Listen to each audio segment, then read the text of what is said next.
ఇచ్చిన గ్రాఫ్లో y అనేది xలలో ప్రమేయం అవుతుందా? ఇది మనకి ఇవ్వబడిన ప్రశ్న. y అనేది xలలో ఒక ఫంక్షన్ అవ్వాలంటే ప్రతి ఒక్క ఇన్పుట్ వాల్యూ xకు ఫంక్షన్ మనకు వేరువేరు అవుట్పుట్ వాల్యూస్ yలను ఇవ్వాలి. అప్పుడే y అనేది xలలో ఫంక్షన్ అవుతుంది. x అనేది ఒక ఇన్పుట్ వాల్యూ అనుకుంటే y f(x) అనేది ఒక ప్రమేయం. ఇది మనకు వేరువేరు అవుట్పుట్ వాల్యూస్ని ఇస్తుంది. అయితే ఇక్కడ f(x) ఏమవుతుందో తెలియదు. ఇది yలలో ఏదైనా కావచ్చు.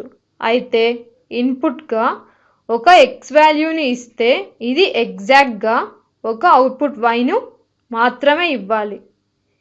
ఇచ్చిన గ్రాఫ్ని గమనిస్తే గ్రాఫ్ యొక్క డొమైన్ x -2 అవుతుంది. x -2ని ఈ బాక్స్లో పెడితే అంటే ఇన్పుట్గా ఇస్తే మనకు అవుట్పుట్ ఏమి వస్తుంది?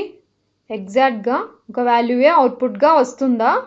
ఇక్కడ దీంట్లో x -2ని ఇన్పుట్గా ఇస్తే మనకు అవుట్పుట్ ఏదైనా కావచ్చు. ఈ పాయింట్ -2, 9. ఇదే రిలేషన్లో -2, 8. ఈ పాయింట్ -2, 7.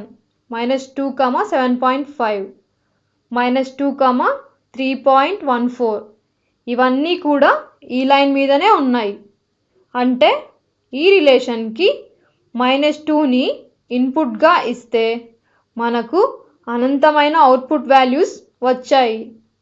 అవుట్పుట్ 9 కావచ్చు, 3.14 కావచ్చు, 8 కావచ్చు, లేదా -8 కూడా కావచ్చు.